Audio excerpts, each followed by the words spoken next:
The city wore winter like a funeral shroud. Chicago at 11:17 on a Tuesday night, the kind of cold that turned breath into ghosts and made even the streetlights seem to shiver. James Morgan sat behind the wheel of his Porsche, hands gripping leather that cost more than most people earned in a month, and felt absolutely nothing. The meeting had been a disaster. $50 million gone. The investor had smiled, shook his hand, and walked away. Just like that. 8 months of work, of presentations, of promises, reduced to a polite rejection and the sound of expensive shoes on marble floors. James reached for the bottle on the passenger seat. Whiskey. The good kind. The kind that costs $300 and tasted like regret. He unscrewed the cap but didn't drink. Not yet. First, he had to get home. To his penthouse. To his empire of glass and steel and profound, suffocating emptiness. The light turned red. He stopped. And that's when he saw it. A splash of color against the gray. Something pink, small, impossibly fragile, lying beside a dumpster in an abandoned industrial lot, half buried in snow that had turned the color of old bones. James blinked. The whiskey bottle slipped from his fingers. Forgotten. It was a child. His brain refused to process it at first. Children didn't lie in the snow at midnight in Southside Chicago. Children were home. Safe. Warm. Loved. Children were not crumpled beside garbage like something discarded. Like something broken beyond repair. But this one was. James didn't remember getting out of the car. Didn't remember running. The cold hit him like a physical blow, stealing the air from his lungs. But he barely noticed. All he could see was the small form, the pink dress now gray with frost, the tiny hands curled into fists, the lips that had turned the color of deep water. He dropped to his knees beside her. The snow soaked through his $3,000 suit pants. He didn't care. Open your eyes, little one, please. The words came out broken, desperate.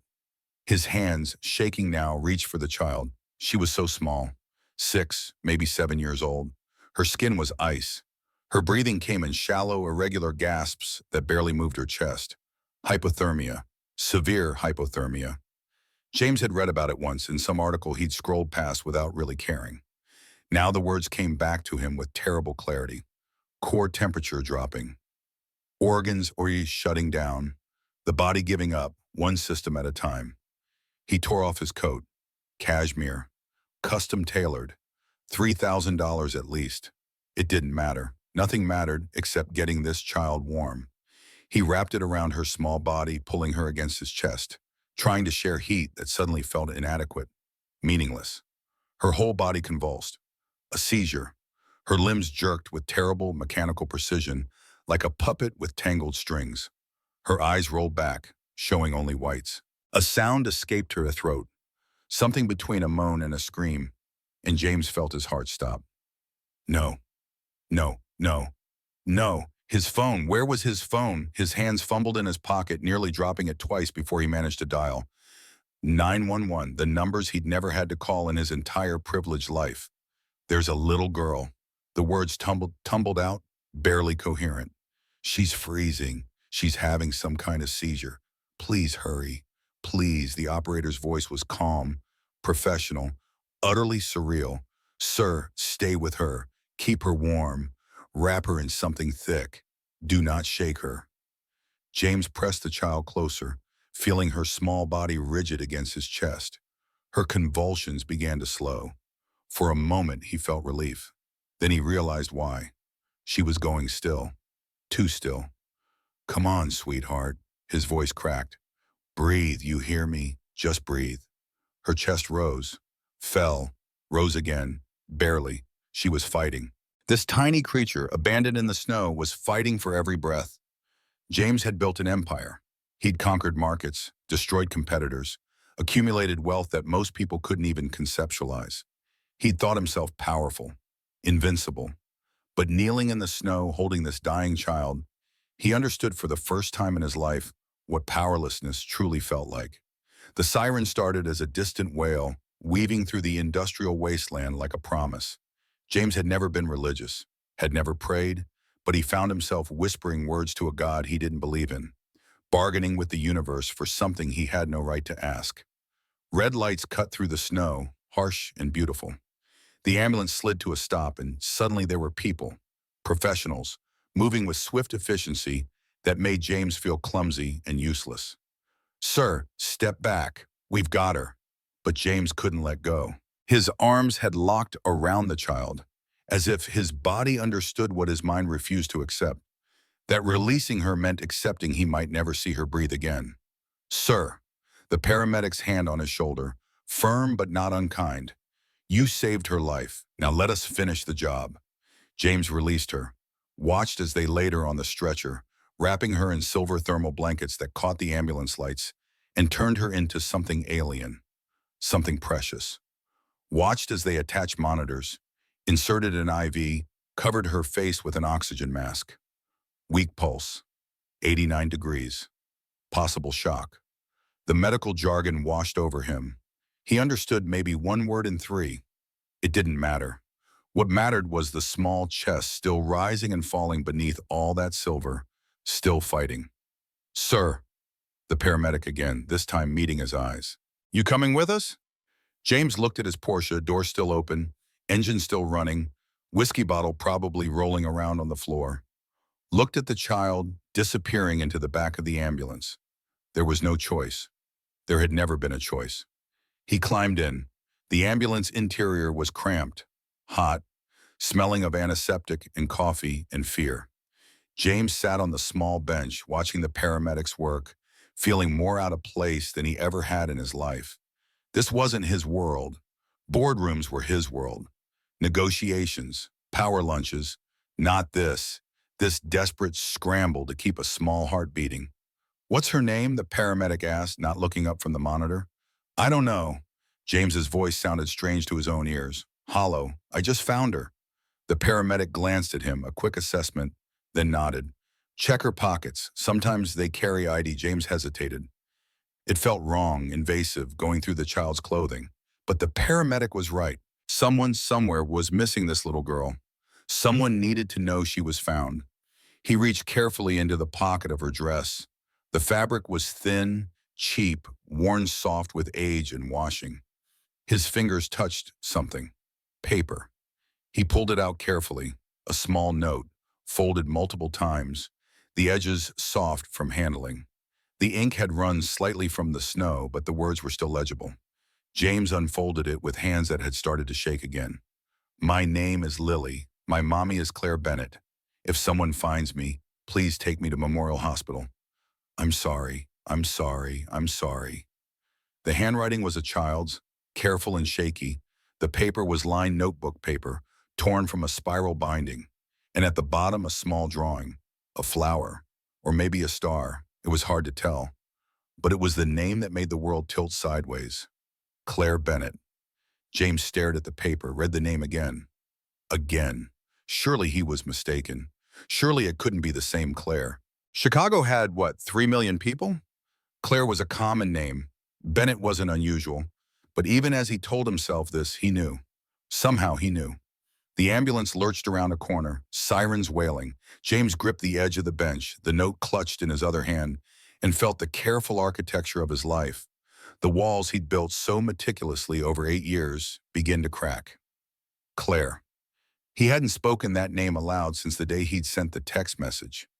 The day he'd chosen his father's company over the only person who'd ever made him feel human. The day he'd proven his father right. That sentiment was weakness. That love was a luxury successful men couldn't afford. Claire, who'd painted in a tiny studio that smelled of turpentine and possibility.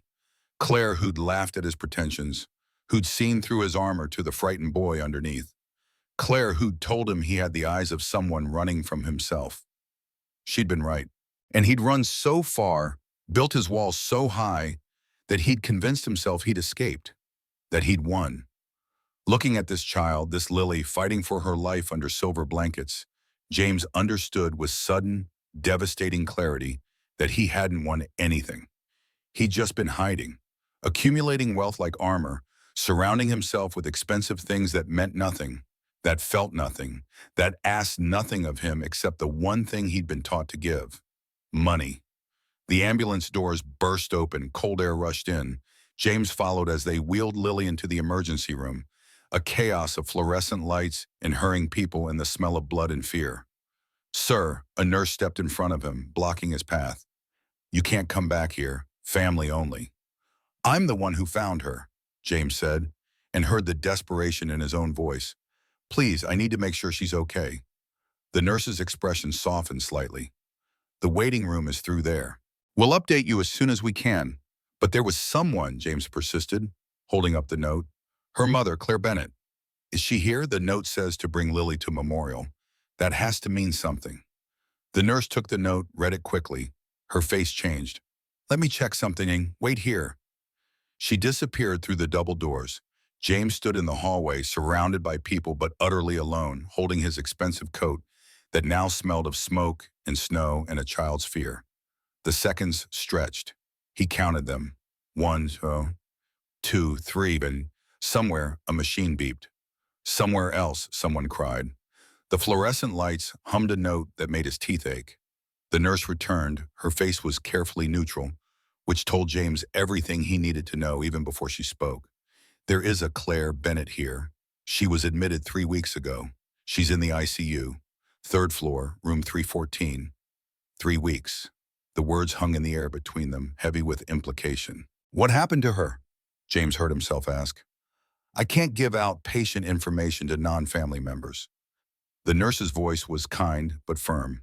"But sir, if you know her, if you can help us contact her family, that would be very helpful." James nodded slowly. His feet were already moving toward the elevator. He didn't remember telling them to, didn't remember deciding. His body seemed to have made the choice his mind was still struggling to process. 3rd floor, room 314. The elevator ride lasted forever and no time at all. James watched the numbers climb. 1, 2, 3. The doors opened with a soft chime that sounded obscene in its cheerfulness. The ICU was quieter than the emergency room. The lights were dimmer here, the sounds muffled.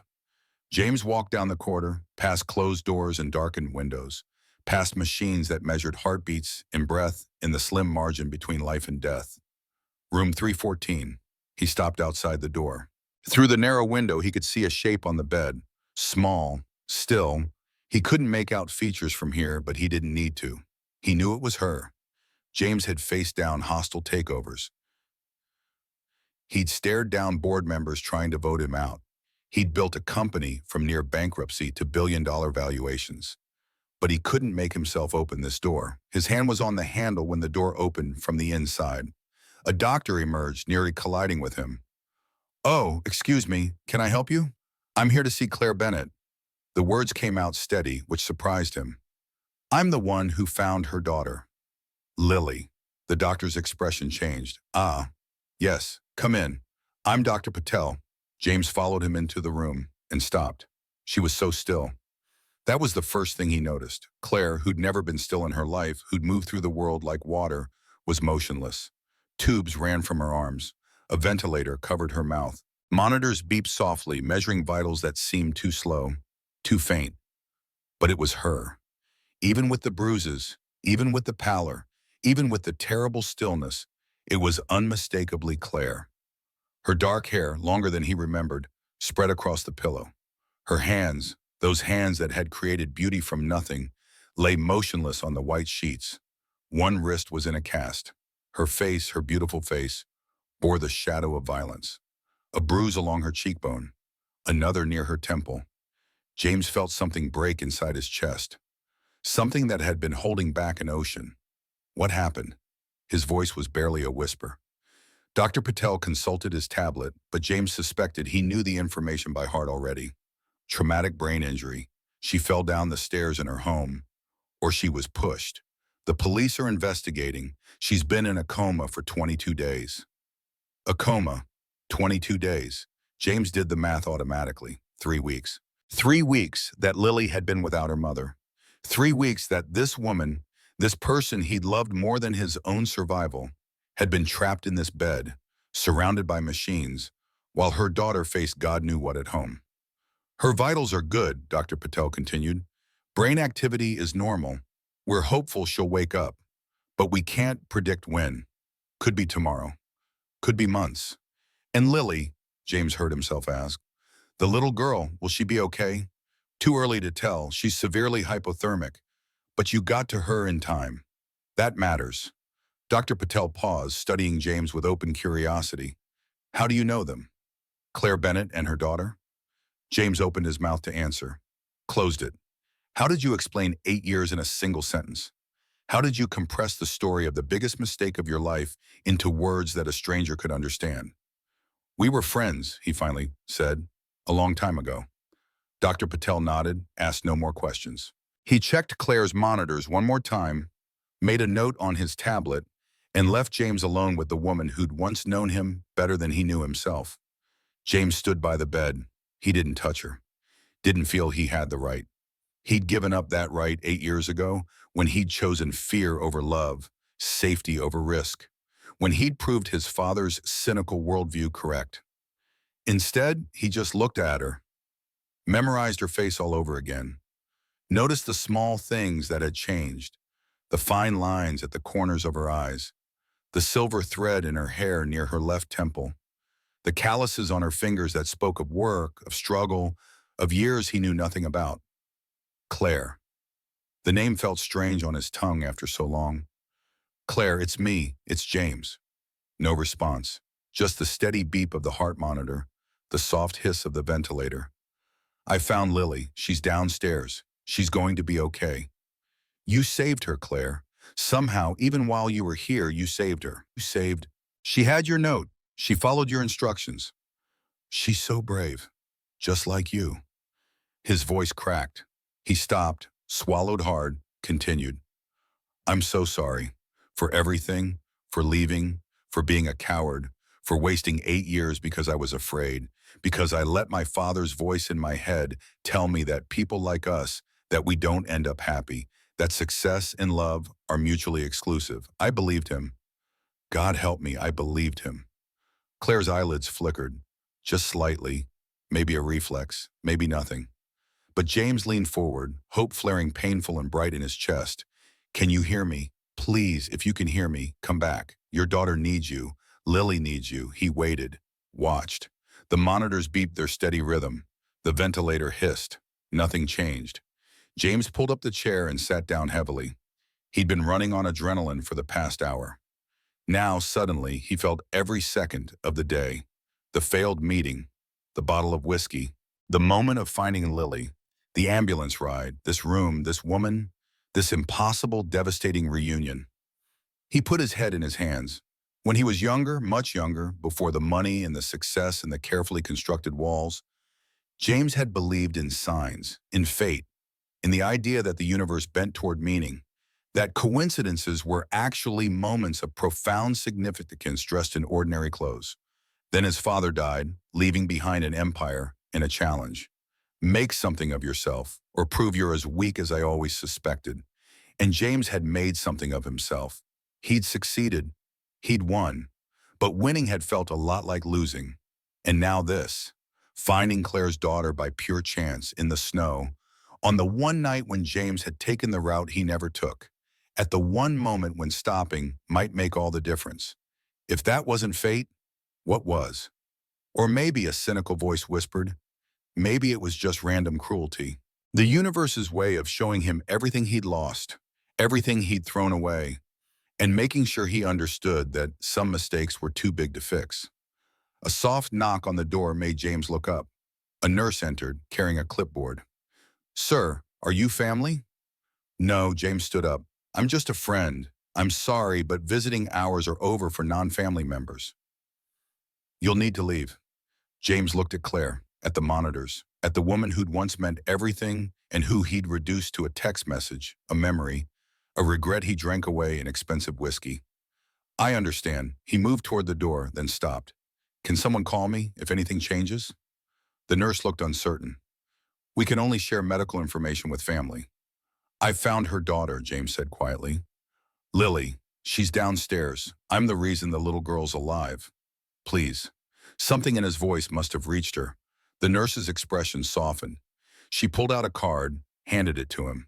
This is my direct line. I'll call you, but I can't promise anything official. Thank you. James took the card, memorized the number even though he knew he'd never lose it. He looked at Claire one more time. I'll check on Lily. I'll make sure she's okay, and I'll come back tomorrow. I promise. As he left the room, he heard the soft beep of monitors, the hiss of the ventilator, the sound of a life suspended between two possibilities. Wake up or don't. Survive or slip away. The universe holding its breath, waiting to see which way the coin would fall. James took the elevator back down to the emergency room.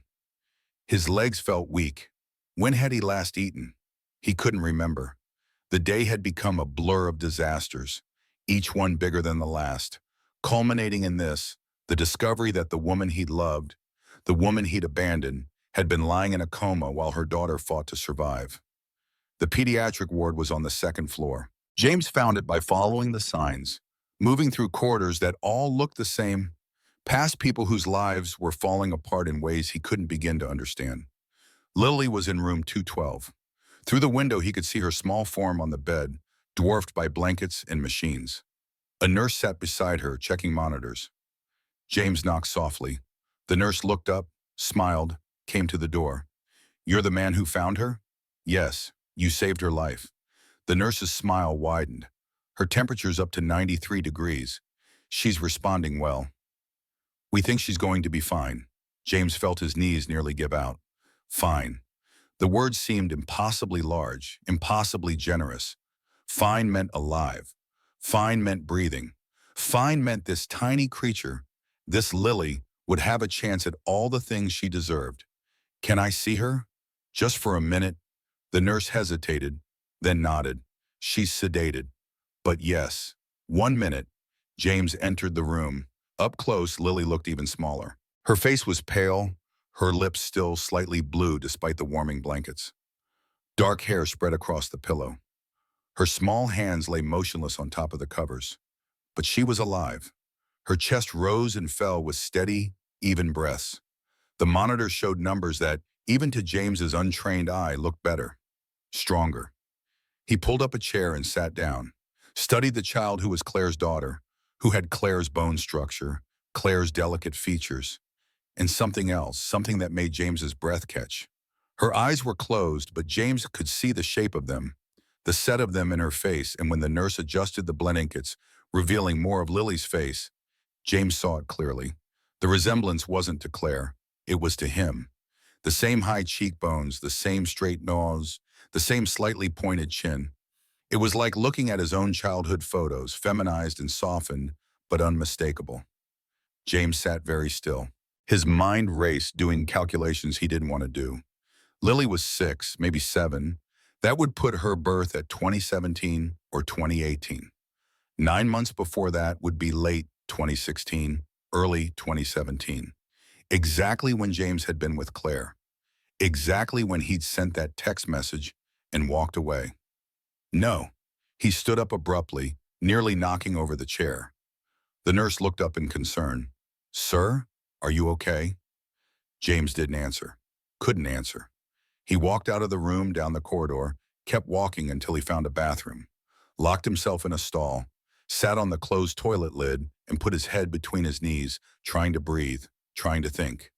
It couldn't be. Claire would have told him, would have called, messaged, found some way to let him know he was going to be a father. She wouldn't have kept that from him.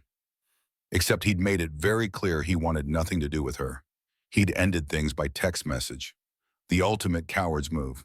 And then he'd blocked her number, deleted her contact information, erased her from his life with the thoroughness of someone afraid of changing his mind. What if she'd tried to reach him? What if she'd attempted to tell him and he'd been unreachable, unavailable, gone? What if he had a daughter and he'd spent 6 years not knowing she existed? James made a sound that was something between a laugh and a sob. The bathroom acoustics made it echo, hollow, and bitter. He sat there for a long time. Eventually, his breathing steadied. His hands stopped shaking. He stood up, washed his face in the sink, looked at himself in the mirror. He looked old. When had that happened? When had the lines appeared around his eyes, the gray at his temples? He was 38, successful beyond measure. and he looked like a man who'd lived twice as long and enjoyed it half as much. James left the bathroom, walked back to the pediatric ward. Lily was still sleeping, peaceful now, color returning to her small face. He stood outside her door for a long time, just watching. Then he pulled out his phone, sent a text to his assistant. Clear my schedule for the rest of the week. All meetings, everything. Tell them it's a family emergency. Because that's what this was, wasn't it? Family. The word felt strange. James had no family. His mother had died when he was young. His father had passed 8 years ago. He had no siblings, no relatives he spoke to. He'd convinced himself that solitude was strength, that needing no one was power. But looking at this child, this Lily, who might be his daughter, who was fighting her way back from the edge of death, James understood what he'd actually been. Not strong, not powerful, just alone. He pulled out the note again. Read it one more time. My name is Lily. My mommy is Claire Bennett. If someone finds me, please take me to Memorial Hospital. Such simple words, such profound trust. Lily had believed that someone would find her, that someone would help, that the world, despite all evidence to the contrary, contained more kindness than cruelty. And she'd been right. James folded the note carefully, put it in his wallet. He would keep it forever, as a reminder of the night his life had split into before and after, the night he'd stopped running, even if he didn't know it yet. A social worker appeared, a woman in her 40s with kind eyes and a tired smile. She introduced herself as Sarah Mitchell. Mr. Morgan, I understand you're the one who found Lily Bennett. Yes, I need to talk to you about what happens next. Can we go somewhere quiet? They found a small conference room. Sarah pulled out paperwork, arranged it on the table with the ease of someone who'd done this too many times. Lily will be in our care for the next 48 hours while we try to locate family members. Her mother is in the ICU, unable to care for her. Her father, David Carter, is currently being held on domestic violence charges.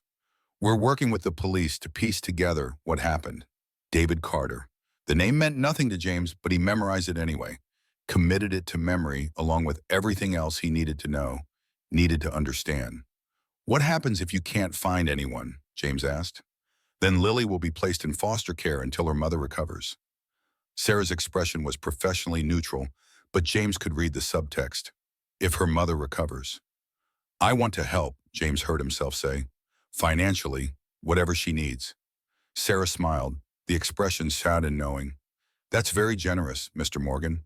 But this isn't really about money. Lily needs stability, safety, family. Family. There was that word again. James nodded, understood. Please keep me informed. He handed her his card, the one with his personal number. Whatever she needs, day or night. Sarah took the card, studied it with open curiosity. CEO of Morgan Technologies. She looked up at him. How do you know them, Claire Bennett and her daughter? We were friends, James said again. It was getting easier to say.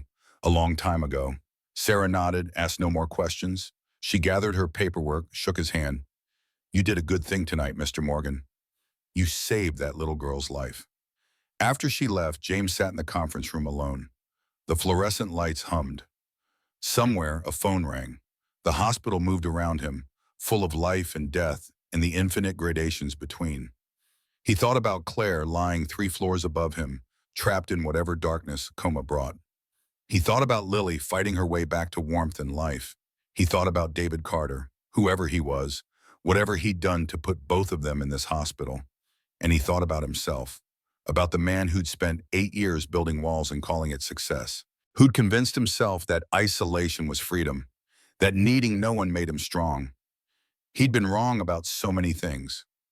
James stood up, left the conference room, took the elevator back up to the 3rd floor, room 314. The nurse from earlier saw him approaching, raised an eyebrow but didn't stop him. James nodded his thanks, pushed open the door. Claire lay exactly as before, still, silent. The machines keeping faithful count of her heartbeat, her breath, her fragile hold on life. James pulled the chair close to the bed, sat down. This time slowly, carefully, he reached out and took her hand. It was warm. Somehow he'd expected it to be cold. But it was warm, alive, real. I found her, he said quietly. I found Lily. She's safe. She's going to be okay. Claire's fingers twitched slightly in his grasp. Another reflex, probably. But James held on anyway. I don't know if you can hear me. I don't know if any part of you knows I'm here. But I need to say this. I'm sorry, Claire, for everything. For leaving. For being a coward. For making you face 8 years alone because I was too afraid to face one day with you. He paused, swallowed hard. I think, he continued, I think Lily might be mine. I saw her face. She has my eyes, Claire. My cheekbones. I don't know for sure. Maybe I'm seeing what I want to see. Maybe I'm just desperately hoping that some part of you is still connected to me. But if she is, if she's my daughter, then I've wasted 6 years. 6 years I could have known her, loved her, protected her. His voice broke. He stopped, gathered himself, continued. Wake up, Claire. Please, your daughter needs you. I need you to wake up and tell me I'm wrong, that I'm imagining things, that Lily isn't mine. Or tell me I'm right and yell at me for being absent and help me figure out how to be a father to this brave, beautiful little girl who followed your instructions and saved her own life. No response. Just the beep of monitors, the hiss of the ventilator, the sound of life continuing, whether you were conscious to experience it or not. James sat with her until the night shift nurse gently told him he had to leave. Until the hospital grew quiet, the corridors emptying, the lights dimming, until the world narrowed to this room, this woman, this moment of profound uncertainty. When he finally left, when he drove his Porsche back through streets that had been transformed by snow into something clean and new, when he rode the elevator up to his penthouse that suddenly felt like a mausoleum, James Morgan understood that his life had just changed in ways he couldn't yet comprehend. He'd spent 8 years running from the biggest mistake of his life. Tonight he'd stopped running. Tonight he'd found what he'd been running from, and God help him, he didn't know if that was salvation or damnation or something too complicated for words. But he knew one thing with absolute certainty. He wasn't leaving again. Not this time. Never again. James didn't sleep. He tried. Lay in his king-size bed with its Egyptian cotton sheets and stared at the ceiling, watching shadows move across expensive plaster, and found that rest was impossible. His mind kept circling back to that hospital room, to Claire's motionless form, to Lily's small face that might impossibly be his own face reflected back at him through genetics and time. At 5 in the morning, he gave up, showered, dressed in jeans and a sweater, clothes so casual his assistant would have been shocked. Made coffee he didn't drink. Stood at the floor-to-ceiling windows of his penthouse and watched the city wake up below him. 3 million people starting their days, none of them knowing that his entire world had shifted on its axis in the span of a single night.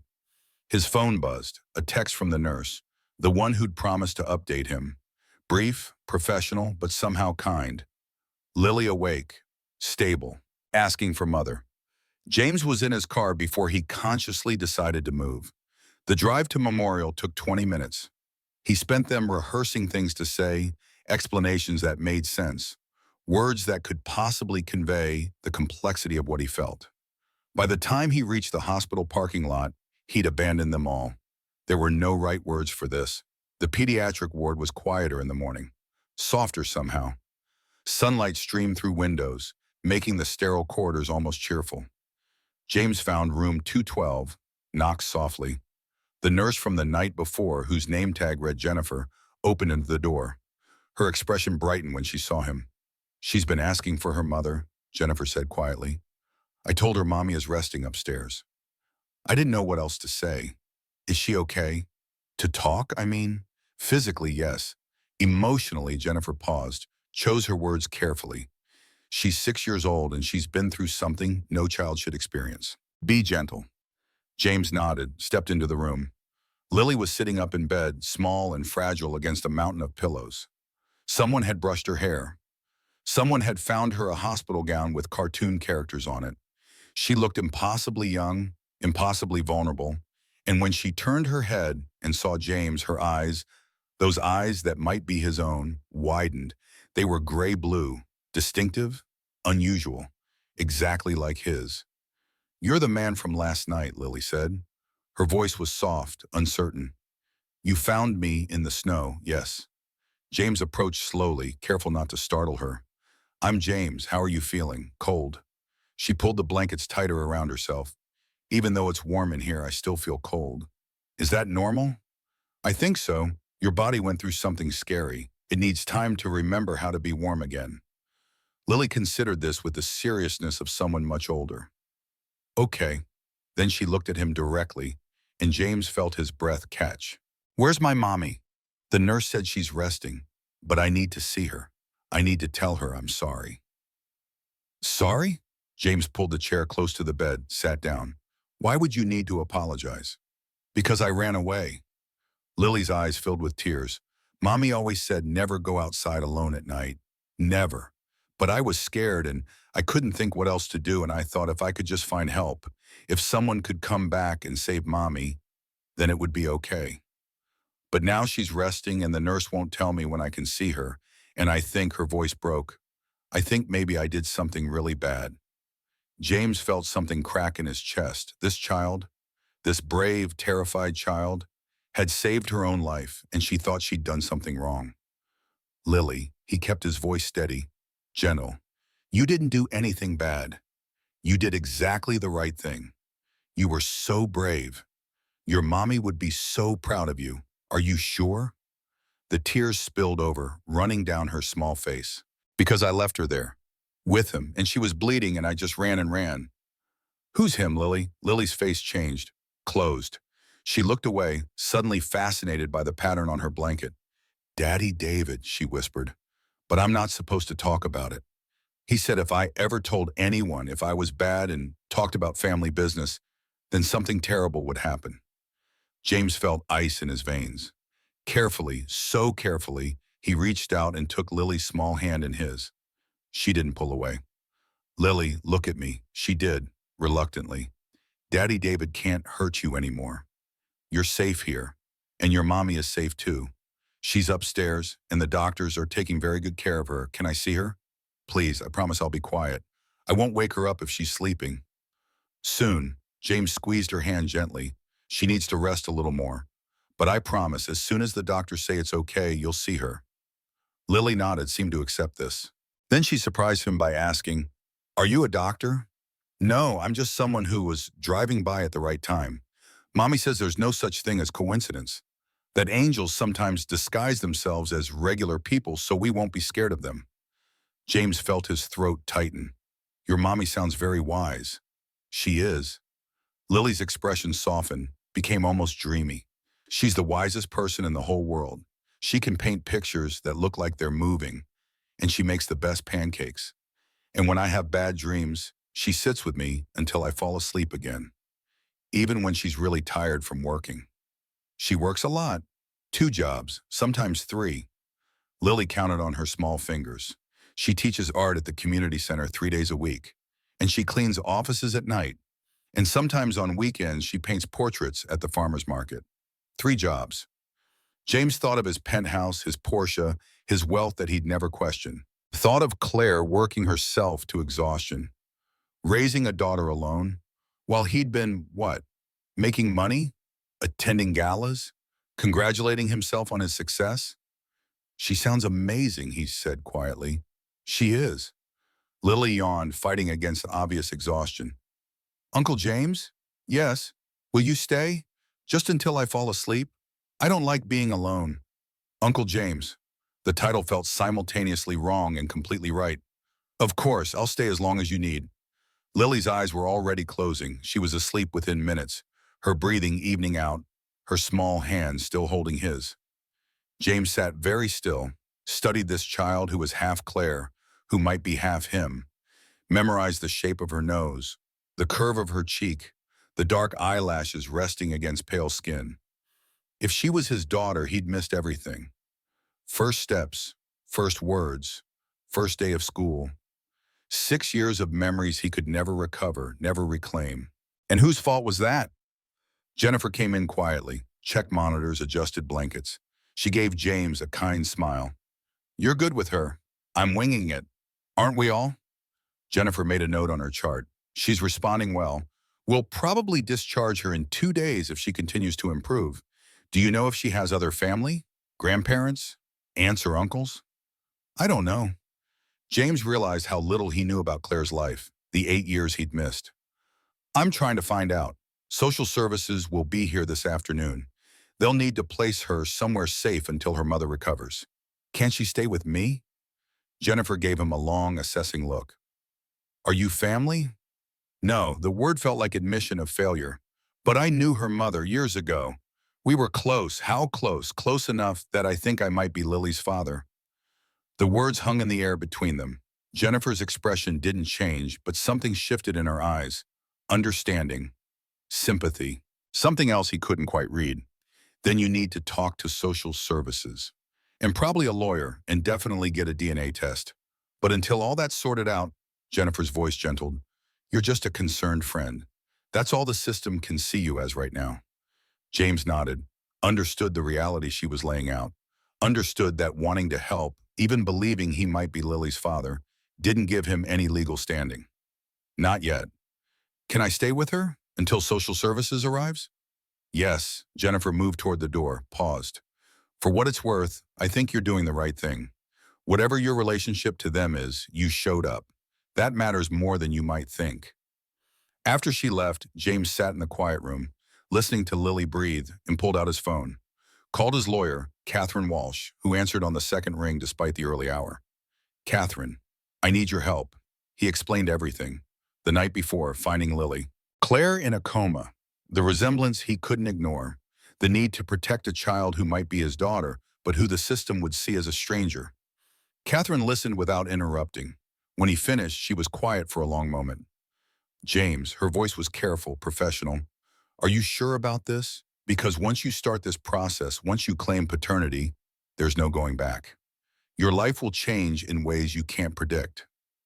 It already has. Okay. Then here's what we do. First, DNA test. We need confirmation. Second, I'll file for emergency guardianship, but understand that without proof of paternity, it's a long shot. Third, we investigate this David Carter. If he's been abusive, if there's documented evidence, we can use that to keep Lily away from him. He's in jail. Domestic violence charges. Good. That helps. Catherine paused. James, I have to ask. If the DNA test comes back negative, if Lily isn't yours, are you still going to do this? Still going to fight for guardianship? James looked at Lily sleeping peacefully in her hospital bed. Thought about Claire upstairs, fighting her way back from darkness. Thought about the 8 years he'd wasted running from the best thing that ever happened to him.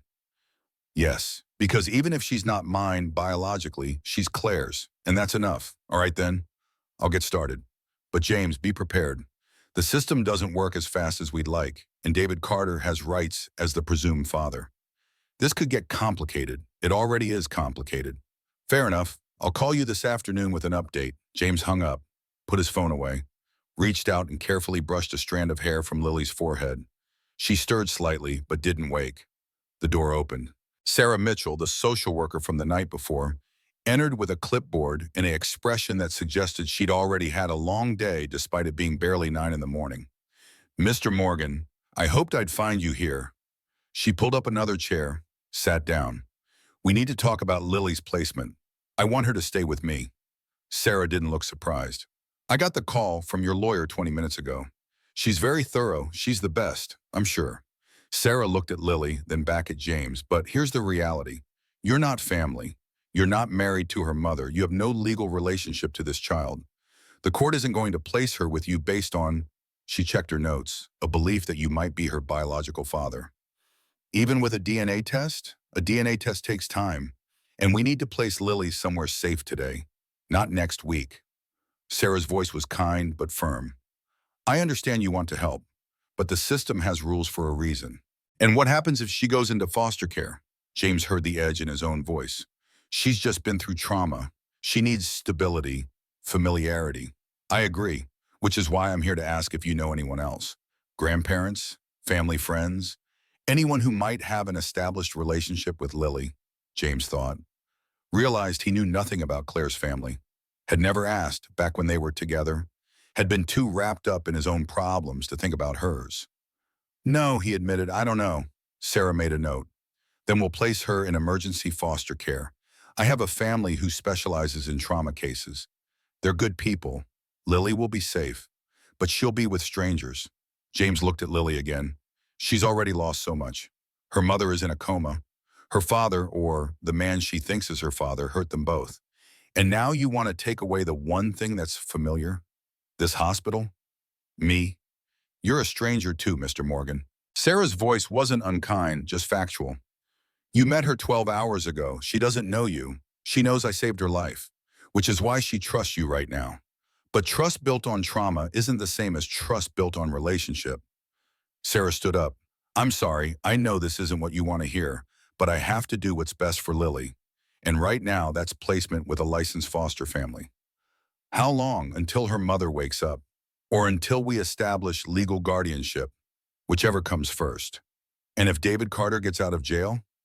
Sarah's expression hardened. He won't get near her. I promise you that. We have enough evidence of abuse that his parental rights are likely to be suspended. But these things take time. After Sarah left, James sat in angry, helpless silence.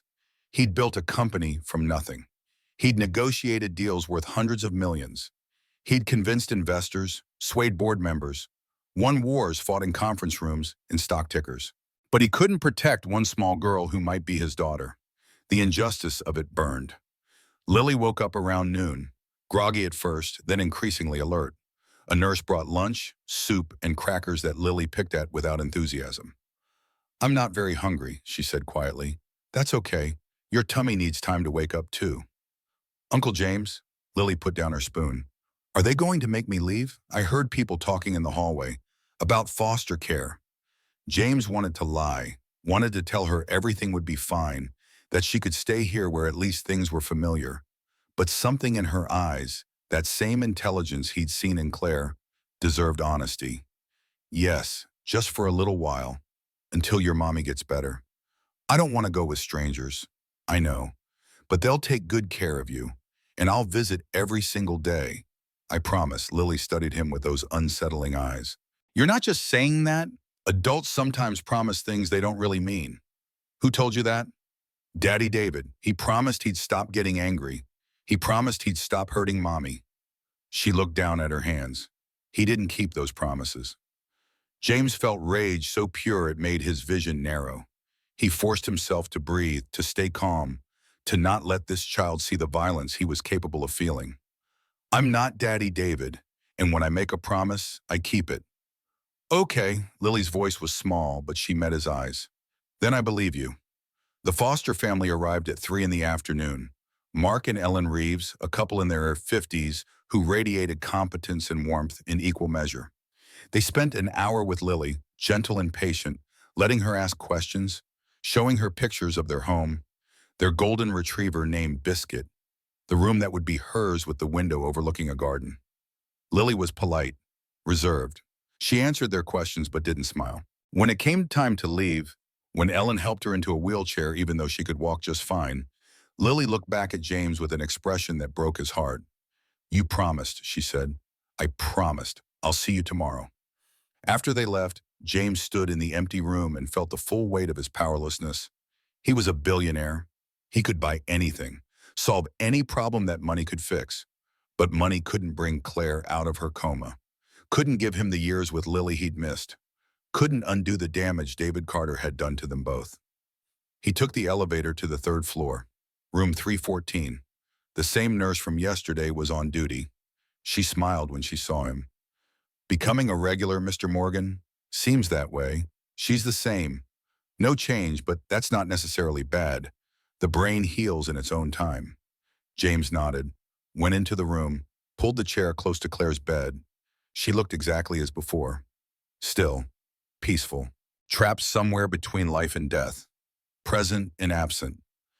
James took her hand. It was warmer than yesterday. Or maybe he was just hoping it was. They took Lily to foster care. The words came out harder than he expected. I tried to stop them, tried to keep her here or take her home with me. But I'm nobody, Claire. The system doesn't care that I found her, that I saved her life, that I think he stopped, swallowed hard, that I'm probably her father. The monitors beep their steady rhythm. She has my eyes. You probably know that. Probably knew it from the moment she was born. Gray-blue.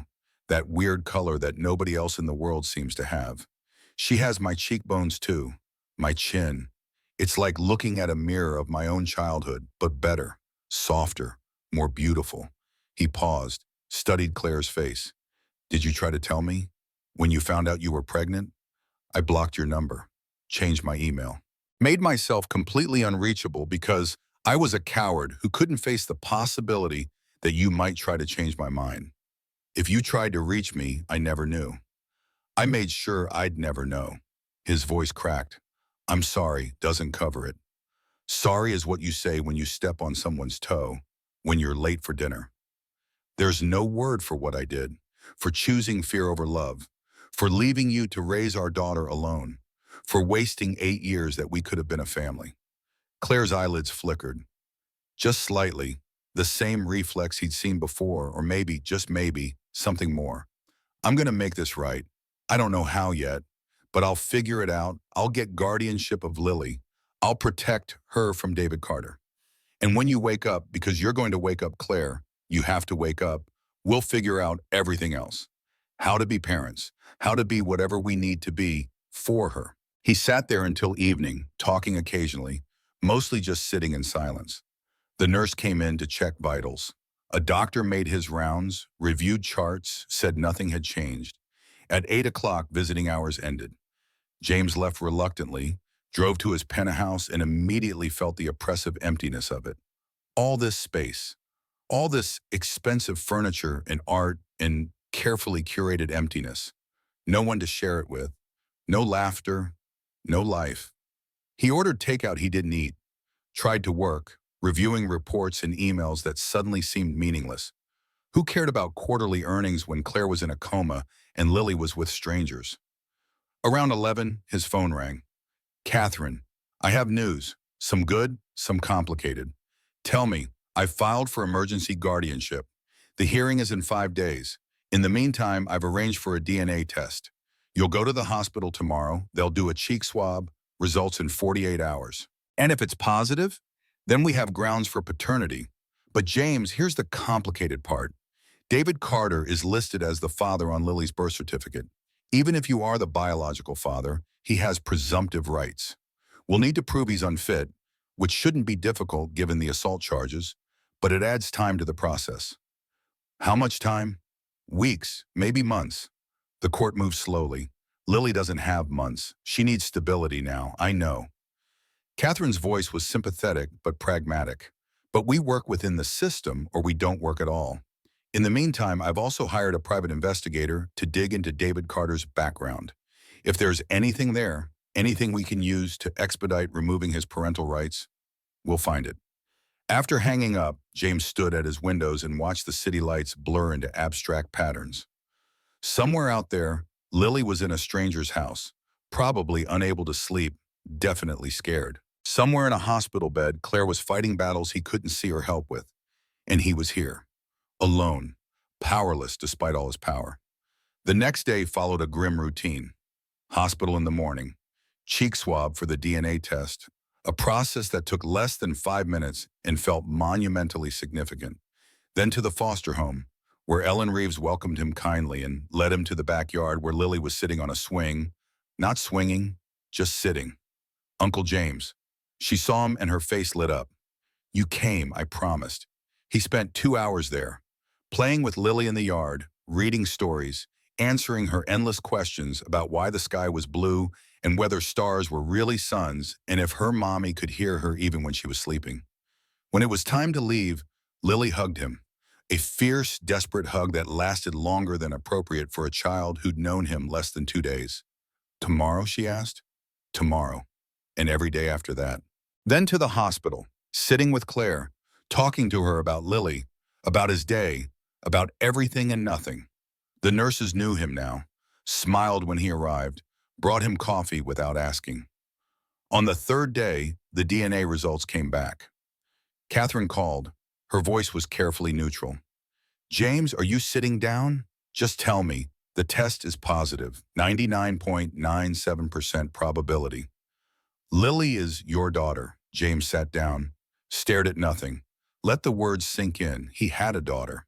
This wasn't speculation anymore. Wasn't hope or fear or imagination. This was fact, scientific, undeniable. He had a daughter he'd never known about, a daughter he'd missed 6 years of raising, a daughter who'd grown up calling another man daddy while he'd been what? Making money? Attending board meetings? Congratulating himself on his success? James, Catherine's voice pulled him back. Are you there? I'm here. This is good news. This gives us standing. I'm amending our guardianship petition to include paternity. The hearing is in 2 days. 2 days. Then what? Then we hope the judge sees reason. But James, you need to be prepared. David Carter's lawyer is going to fight this. They'll argue that you're an absentee parent trying to swoop in, that Lily knows David as her father, that stability requires keeping her with the family she knows. The family she knows put her mother in a coma, which we will emphasize strongly. Catherine paused. How are you holding up? James looked around his empty penthouse. I don't know. That's honest, at least. Get some rest. The hearing is at 9 a.m. on Friday. I'll prep you the night before. James hung up, sat in silence. Then he stood up, grabbed his keys, and drove to the hospital. He went straight to Lily's foster home first. Ellen answered the door, surprised to see him. Is everything okay? I need to tell Lily something. It's important. Ellen studied him for a moment, then nodded. She's in her room, second door on the right. James climbed the stairs, knocked softly on Lily's door, heard her small voice say, come in. She was sitting on her bed, coloring in a book. When she saw him, she smiled. Her whole face transformed. Uncle James, I didn't think you'd come twice in one day. James sat on the edge of the bed, took a breath. Lily, I need to talk to you about something important. Okay. She put down her crayons, gave him her full attention. You know how you've been calling me Uncle James? Yes. Well, he paused, searching for the right words. I just found out that I'm not actually your uncle. I'm your father. Your real father. Lily stared at him. Her young face worked through confusion, disbelief, hope, fear, all flickering past in rapid succession. But, she said slowly, Daddy David is my father. No, David married your mother when she was pregnant with you. But he's not your biological father. I am. Lily's eyes filled with tears. So you're my daddy? My real daddy? Yes. Where were you? Her voice broke. Why weren't you there when Daddy David was hurting Mommy? Why didn't you come? James felt the question like a physical blow. Because I didn't know, your mother and I, we lost touch. I didn't know she was pregnant. I didn't know you existed, and that's my fault, Lily. That's something I'll regret for the rest of my life. But I'm here now, and I'm never leaving again. Lily studied him with those eyes that were his own eyes. Then she asked, very quietly, do you promise? Because adults sometimes promise things they don't really mean. I promise, and I keep my promises. Lily thought about this. Then slowly she climbed into his lap and put her arms around his neck. Okay, Daddy, she whispered. I believe you. James held his daughter for the first time, really held her, knowing she was his, and felt something in his chest that had been broken for 8 years begin, very slowly, to heal. After leaving Lily's foster home, James drove to the hospital, took the elevator to the 3rd floor. Room 314. Claire lay exactly as before, but James saw her differently now, not just as the woman he'd loved and lost, not just as the victim of violence, but as the mother of his child. The woman who'd raised Lily alone, who'd worked 3 jobs, who'd protected their daughter from David Carter for as long as she could. The woman who'd been braver than he could ever claim to be. James pulled the chair close, took her hand. I met our daughter today, really met her, knowing she was mine. He stopped, overcome. She's perfect, Claire, smart and brave and kind. Everything good about both of us, and none of the bad. He squeezed her hand gently. Wake up. Please, I know I don't deserve to ask. I know I gave up the right to ask for anything from you 8 years ago. But Lily needs you. She needs her mother. And his voice broke. I need to tell you I'm sorry, that I was wrong. That running away from you was the worst decision of my life, and I'd give anything, everything, to take it back. The monitors beeped. The ventilator hissed. Nothing changed. But James kept talking. Told her about the DNA test, about the guardianship hearing, about his plans to protect Lily from David Carter. about the life they could build, the three of them, if she'd just come back, if she'd just forgive him. Hours passed. The night shift came on. The same nurse who always seemed to be there smiled at him sympathetically. "Any change?" James asked, even though he knew the answer. "Not yet. But don't give up hope. I've seen patients wake up after months. The brain heals in mysterious ways." James nodded, turned back to Claire, took her hand again, and then, so faintly he almost missed it, her fingers moved. Not a twitch, not a reflex, an actual movement. A squeeze, gentle but deliberate, responding to his touch. James froze. "Claire?" Her eyelids flickered. "Once. Twice. Nurse." James couldn't look away from Claire's face. "Nurse! Something's happening." The nurse rushed in, checked the monitors. Her eyes widened. "Her brain activity is increasing. Get Dr. Patel. Now." Recovery was not a light switch. It was a slow dawn. The first day, Claire's eyes opened for seconds at a time. She recognized nothing. No one. Her gaze unfocused, sliding past James without landing. The second day, she tracked movement, followed the nurse with her eyes, squeezed James's hand when asked, though he couldn't tell if it was conscious or reflex. The third day, she said a word. Just one, water. Her voice was gravel and rust, a sound that barely qualified as speech, but it was hers. The fourth day, he stayed awake for an hour, asked where she was 3 times, each time forgetting the answer within minutes. Dr. Patel explained this was normal. The brain rebooting, loading memories back online one file at a time. The fifth day, she asked about Lily. James had been prepared for this, had rehearsed what to say. But when the moment came, when Claire looked at him with eyes that finally saw him, really saw him, and whispered, "Where's my daughter?" all his preparation evaporated.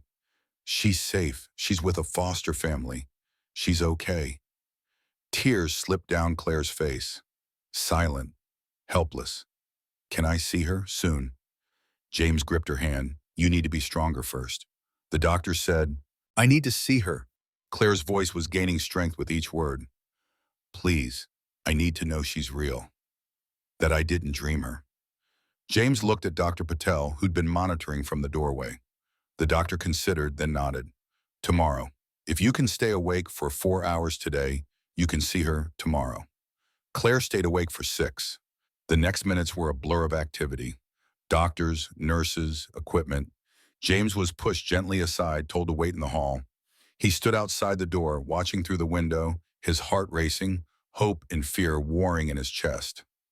After what felt like hours but was probably 15 minutes, Dr. Patel emerged. "She's waking up. It's slow and she's not fully conscious yet, but she's definitely coming back." "Can I see her?" "Give us another hour. We need to run some tests, make sure she's stable."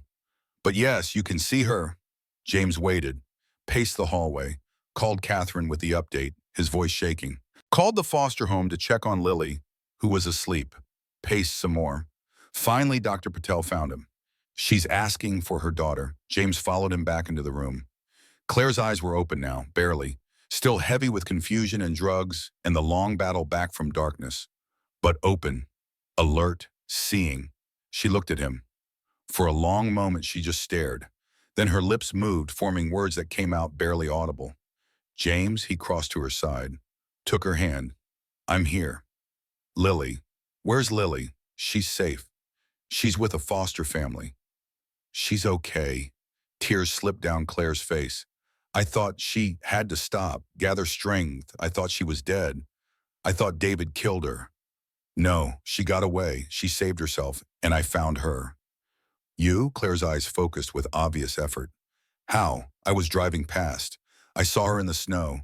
The rest, it's complicated. But she's alive, Claire. Our daughter is alive." "Our?" The word was barely a whisper. James nodded. Felt his own tears now, couldn't stop them. "I know. I had a DNA test. She's mine. Ours. And I'm so sorry I wasn't there. Sorry for everything." Claire's eyes closed. For a moment, James panicked, thinking she was slipping away again. But then she squeezed his hand, that same gentle pressure. "Stay," she whispered. "Don't run this time." "I won't. I promise, I'm never running again." She smiled then, so faint he almost missed it. Then sleep took her again, but it was different this time. Not the terrible stillness of coma, just rest, natural, healing.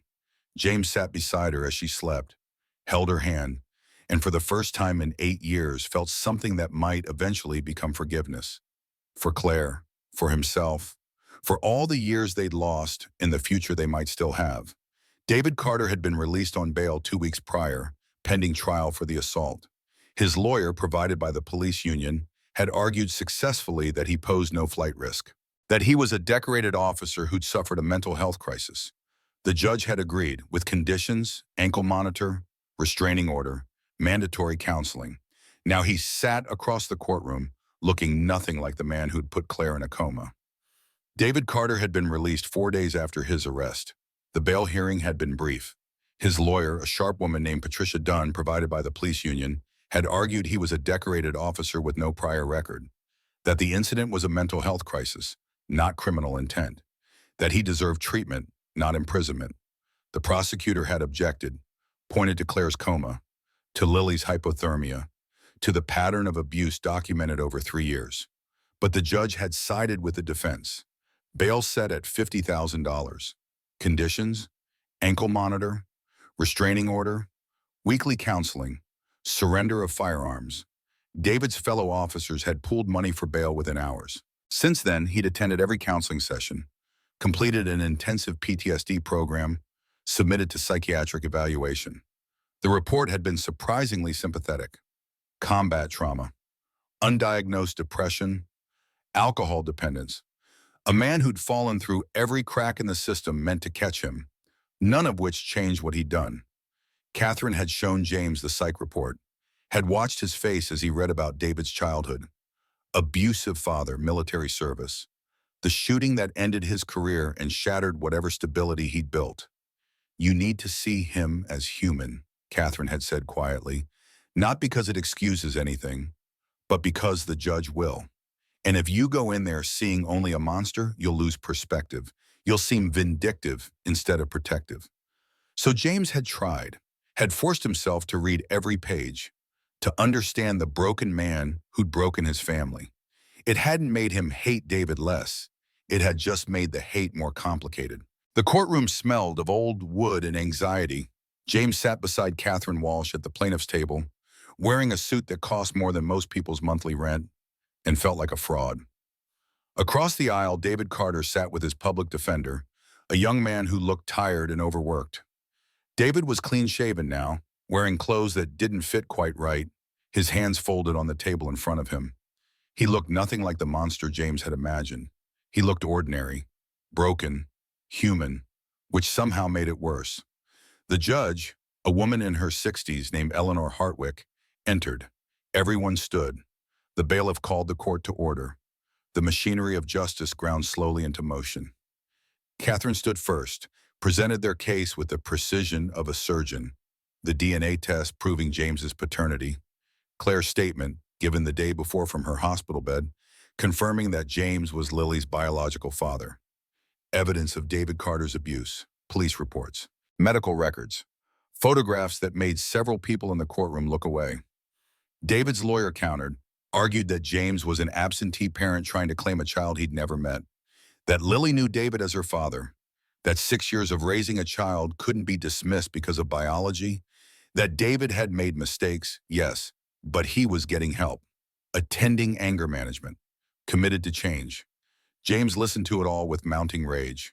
Mistakes, as if beating your wife into a coma was equivalent to forgetting an anniversary, as if terrorizing a 6-year-old child was just an error in judgment. The hearing lasted 4 hours. Witnesses were called. A social worker testified about the foster placement. A police officer described the scene they'd found at Claire's apartment. Blood on the stairs, a broken phone, signs of struggle. Through it all, David sat motionless, never looked at James, never changed expression. Finally, Judge Hartwick called a recess. Told them she'd have a decision within the hour. James stood on shaking legs, followed Catherine into the hallway. "How do you think it went?" he asked. Catherine's expression was carefully neutral. "Hard to say. The DNA test is compelling. But judges don't like disrupting established relationships, even dysfunctional ones. He put her mother in a coma. I know, and that matters. But the law moves slowly, James, even when it shouldn't. The hours stretched into 90 minutes. James paced, checked his phone obsessively, called the hospital twice to check on Claire, who was still weak but improving, called the foster home to talk to Lily, who asked when she could come home. Soon, he'd promised. Very soon. Finally, the bailiff called them back in. Everyone returned to their seats. Judge Hartwick emerged from her chambers, expression unreadable. I've reviewed all the evidence, she began. Her voice was measured, professional. This is not an easy decision. On one hand, we have biological paternity. On the other, an established parental relationship spanning 6 years. James felt his stomach drop. However, she continued, we also have clear evidence of domestic violence, abuse that endangered both the mother and child. Whatever David Carter's intentions were, whatever his struggles with mental health, the facts are incontrovertible. He created an unsafe environment. He put a 6-year-old child in mortal danger. David's head dropped. Therefore, Judge Hartwick looked directly at James. I'm granting temporary custody to James Morgan, with the understanding that this arrangement will be reviewed in 6 months. David Carter's parental rights are suspended pending completion of a court-mandated rehabilitation program. He will be allowed supervised visitation only after completing said program and undergoing psychiatric evaluation. The gavel came down. The sound echoed through the courtroom like thunder. James couldn't breathe, couldn't process.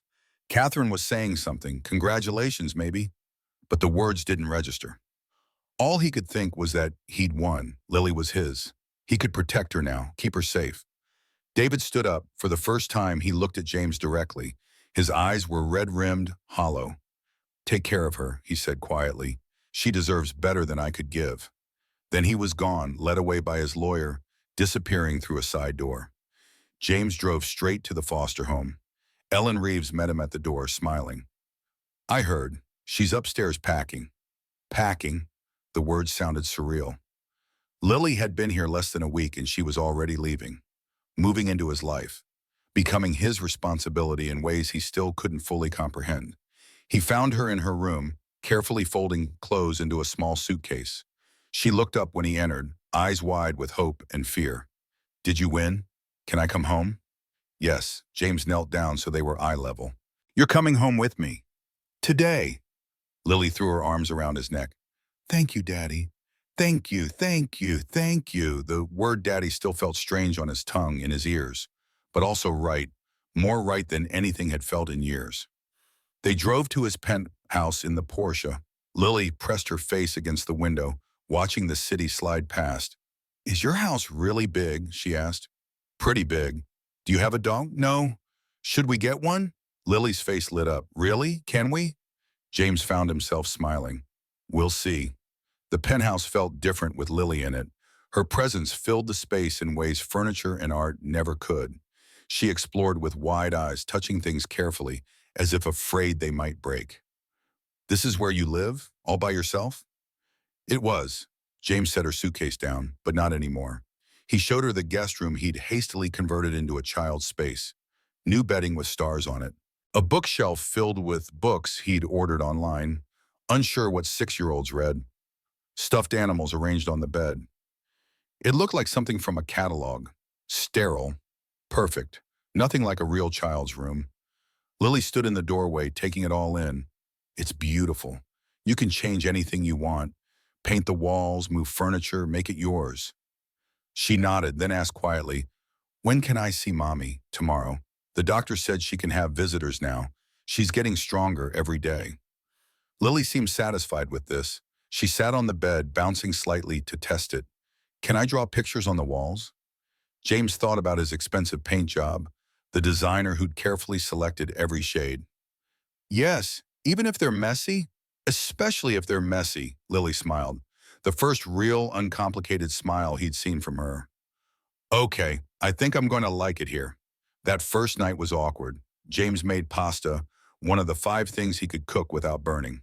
Lily ate quietly, answering his questions in monosyllables. After dinner, she asked if she could take a bath. Of course. There's a bathroom attached to your room, towels in the closet. She disappeared. James cleaned up, loaded the dishwasher, and tried not to panic about the reality of what he'd just taken on. He was responsible for another human being now. A small, traumatized human being who needed things he wasn't sure he could provide. Stability, safety, love. He could do stability. He could definitely provide safety. Love, that one was trickier. Not because he didn't feel it, but because he'd spent so long building walls that the architecture of affection felt foreign. Lily emerged in pajamas, hair damp, looking impossibly small. "Can you read me a story?" she asked. "Mommy always reads to me before bed." James found one of the books he'd bought, a story about a girl and a dragon and a friendship that saved a kingdom. He read it carefully, using different voices for different characters, feeling ridiculous and somehow necessary. When he finished, Lily was already half asleep. "Daddy," she murmured, "will you stay until I fall asleep?" "Always." He sat in the chair beside her bed, watching her small chest rise and fall, and felt the weight of responsibility settle over him like a blanket. Heavy but not unwelcome. This was his daughter. His to protect. His to raise. His to love. He'd missed 6 years. He couldn't get them back. But he had now. He had every day going forward, and he would not waste them. The next morning they went to the hospital. Lily was nervous in the elevator, holding James's hand so tightly it almost hurt. "What if Mommy doesn't recognize me?" she asked. "She'll recognize you. You're her whole world." Claire was sitting up in bed when they entered. Her face was still pale, still bearing the yellow-green shadows of healing bruises. But her eyes were clear, alert. And when she saw Lily, they filled with tears. "Baby," her voice was stronger than yesterday. "Oh, my baby girl." Lily ran to her, climbed carefully onto the bed, buried her face in Claire's shoulder. Both of them were crying now, holding each other like they could merge into one person if they just held tight enough. James stood by the door, suddenly feeling like an intruder. This moment wasn't his. This was theirs. Mother and daughter, reunited after trauma that should have killed them both. But then Claire looked up at him, reached out one hand. "Come here." He approached slowly, stood beside the bed, uncertain. "Thank you," Claire said quietly, "for finding her, for keeping her safe, for everything.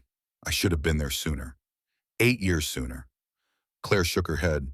"We can't change the past, James. We can only decide what we do with the time we have left."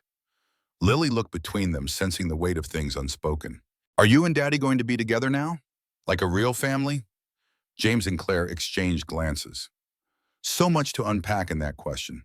So much history and hurt and hope. "We're figuring that out," Claire said carefully. "But yes, we're a family, the three of us, no matter what that looks like." Over the next 2 weeks, a routine emerged. Mornings at the penthouse with Lily, teaching her to make pancakes, which they burned more often than not.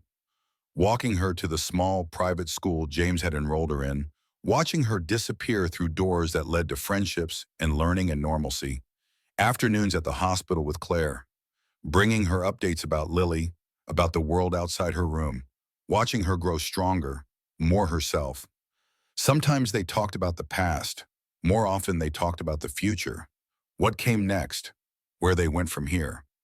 "I'm not the same person I was 8 years ago," Claire said one afternoon. "I've been through things, James. Things that changed me." "I know. And I can't just—" She paused, searching for words. "I can't just pick up where we left off. Like nothing happened. Like you didn't leave me. Like I didn't spend years learning to survive without you." "I'm not asking you to." James sat in the chair that had become his, in the room that felt more familiar than his own bedroom. "I'm asking for a chance to prove I'm different too. That I learned something from being an idiot." Claire smiled slightly. "What did you learn?" "That running away doesn't make you safe, it just makes you alone." She considered this, nodded. "Okay, we'll take it slow." Slow was good. Slow meant time to build trust, time for wounds to heal, time for Lily to adjust to having a father who wasn't violent, a mother who was recovering, a life that didn't revolve around fear. But slow was also hard, because James could see the woman he'd loved buried beneath the trauma, could see glimpses of who Claire had been, who she was becoming. And he wanted to reach for her, hold her, promise her things he wasn't sure he could deliver. Instead, he waited, brought her books she'd mentioned liking, sat with her during physical therapy, listened when she wanted to talk, and provided silence when she didn't.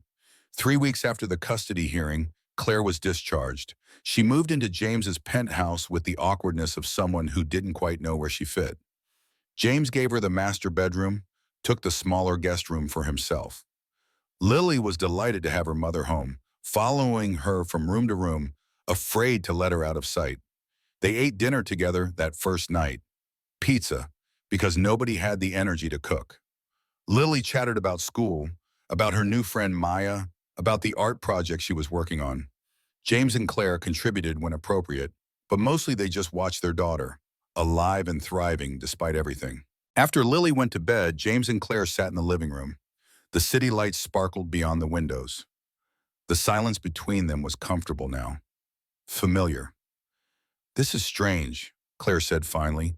"Being here with you, good strange or bad strange? I'm not sure yet."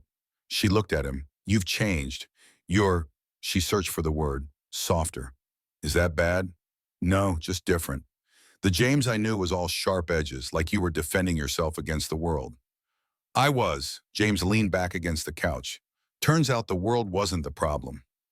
"What was?" Mitzai, my fear, my father's voice in my head telling me that love was weakness, that needing people made you vulnerable. And now? Now I know that being alone is the real weakness, that needing people is what makes us human." Claire smiled. "When did you get so wise?" "When I almost lost everything that mattered." They sat in silence for a while longer. Then Claire stood, yawned. "I should sleep." "The doctor said rest is important." "Of course." James stood as well. "Good night, Claire." She paused halfway to the bedroom. Turned back. "James, yes, thank you. For all of this, for Lily, for me, for not giving up. I'm the one who should be thanking you. You raised her alone. You kept her safe for 6 years. You're the hero in this story, not me." Claire's eyes glistened. "Maybe we're both just people trying to do better." "Yeah," James smiled. "Maybe we are."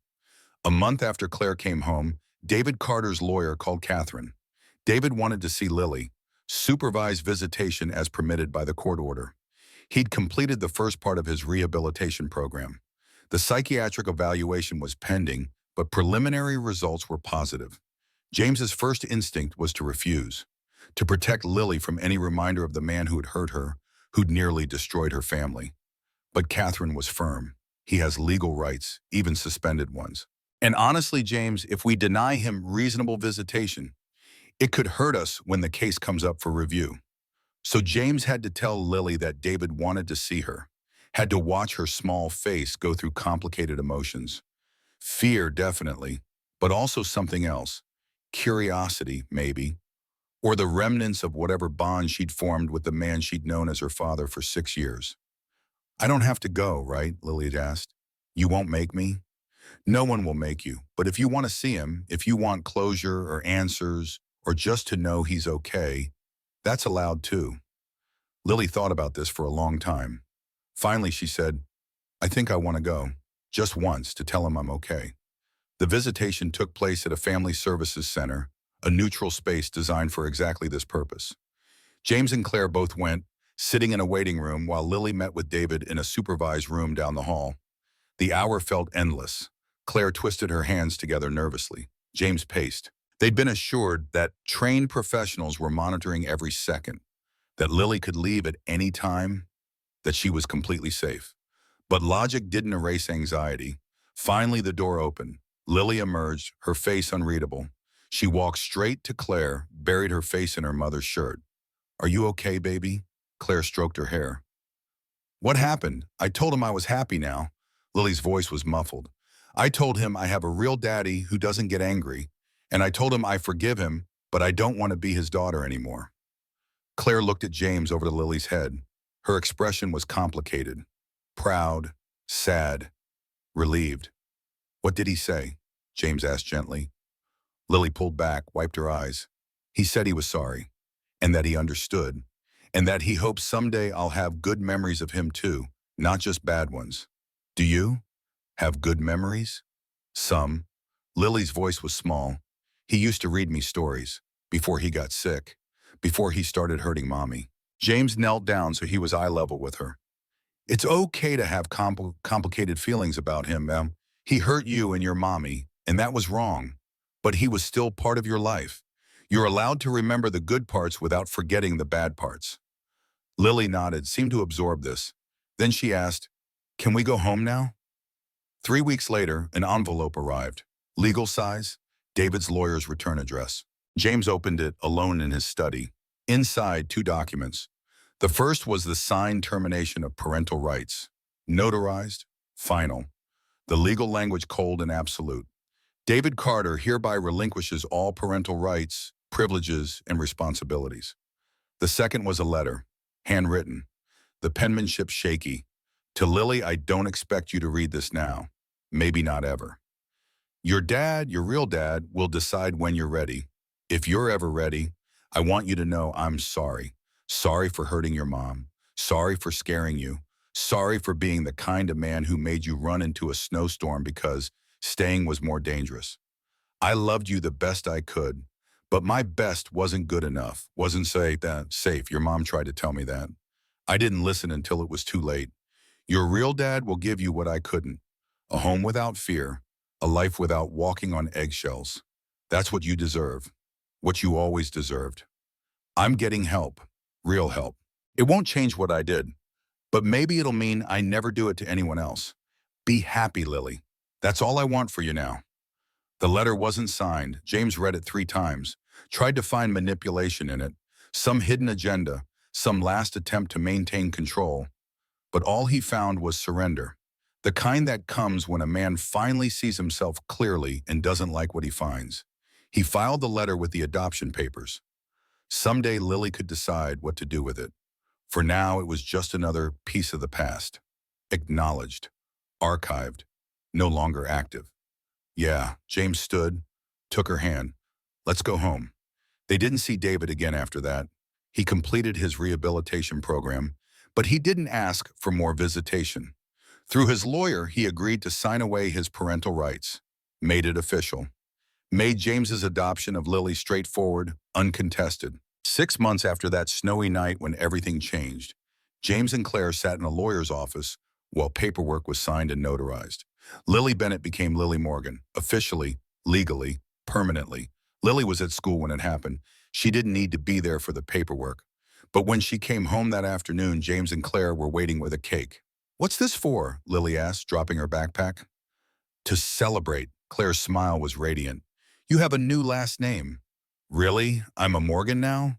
"Really, truly." Lily looked at the cake, at her parents, at the apartment that had somehow become home. Cool. That was it. No dramatics, no tears, just cool. Because at 6 years old, what mattered wasn't the name on legal documents. What mattered was that she had a mother who was healing, a father who showed up every day, and a home where violence was a memory instead of a threat.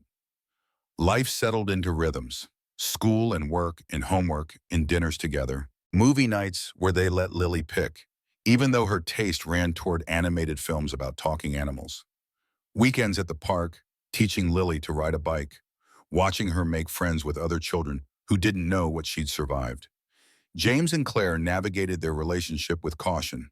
They were co-parents first, friends mostly, sometimes more than friends, in the quiet moments after Lily was asleep, when they'd sit close on the couch and their hands would touch and neither would pull away. 8 months after the custody hearing, Claire opened her own art studio. Small, but hers. James helped with the lease, the supplies, the business plan. But it was Claire's vision, her art, her dream finally realized. The opening night was small, just friends and a few local artists. Lily helped hang paintings, arrange flowers, greeted guests with practiced charm. James stood in a corner watching Claire talk about her work and felt pride so profound it made his chest ache. This was his family, messy and complicated and born from trauma, but family nonetheless. Near the end of the night, Claire found him. "You're lurking, observing. Come look at something." She took his hand, led him to a painting he hadn't seen before. It was different from her other work, darker, more abstract, but unmistakable in its subject, a man holding a small figure against falling snow. The brushstrokes suggested motion, urgency, desperation, but also hope. The colors were cold, except for one spot, right where the man's arms wrapped around the child. There, the paint was warm, red and orange and gold. When did you paint this? James's voice was rough. Last month. I call it the finding. Claire looked at the painting, not at him. It's about the moment everything changed, the moment you stopped running. I like that moment. Me too. Claire turned to him, smiled. I like what came after even more. James wanted to kiss her then, wanted it with an intensity that surprised him. But Lily was across the room and this moment felt too fragile, too perfect to rush. So instead he just squeezed Claire's faces and said thank you. For what? For giving me a second chance, for letting me prove I'm different, for being brave when I was a coward. Claire's eyes filled. We were both a little broken, James. We just needed time to heal. Are we healed? Getting there. She smiled through tears. Definitely getting there. 1 year after the finding, James woke early, made pancakes without burning them, which felt like a victory, brought Claire coffee in bed, which was becoming a Sunday tradition, woke Lily with tickles, which was another tradition, one that filled the penthouse with laughter. They had plans today, the three of them, a trip to the lake, weather permitting, a picnic, normalcy disguised as celebration. But first, James had something to do. He found Claire in the kitchen, helping Lily with her shoes. Lily, can you give your mom and me a minute? Lily looked between them, then grinned. Are you going to kiss? You should. Maya's parents kiss all the time. Out. James pointed toward her room. 5 minutes. Lily giggled, disappeared. James turned to Claire, who was watching him with amused curiosity. What's this about? He took her hand, led her to the windows overlooking the city, the same windows where he'd stood alone for so many years, watching life happen to other people.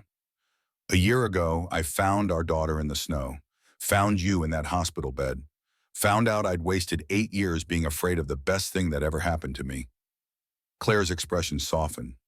James, let me finish. He took a breath. I'm not good at this, at feelings, at words, but I need you to know that this year, with you and Lily, has been the best year of my life. Not because it was easy, it wasn't, but because it was real. Because I got to be a father. Because I got to watch you become yourself again. Because I got to fall in love with you all over again, slowly, the right way this time. Where are you going with this? He pulled a small box from his pocket, opened it. Inside, a simple ring. Sapphire, the color of Lily's eyes. Claire's eyes, the color of water and sky and second chances. I'm saying marry me. Not because we have a child together, not because it's practical, but because I love you, because I want to spend the rest of my life proving I'm worthy of you, because I'm done running and I want to build something permanent, with you, with Lily, with whatever comes next. Claire stared at the ring, at him. Tears streamed down her face. Yes, she said, then laughed. Yes, you idiot. Of course, yes. He slipped the ring on her finger, kissed her, finally, properly, the way he'd wanted to for months. She kissed him back, tasting of coffee and tears and hope. Lily's voice interrupted them. Are you kissing? I knew it. They broke apart, laughing. Lily stood in the doorway, grinning triumphantly. Come here, Claire said. We have something to tell you. Lily approached, eyes wide. What?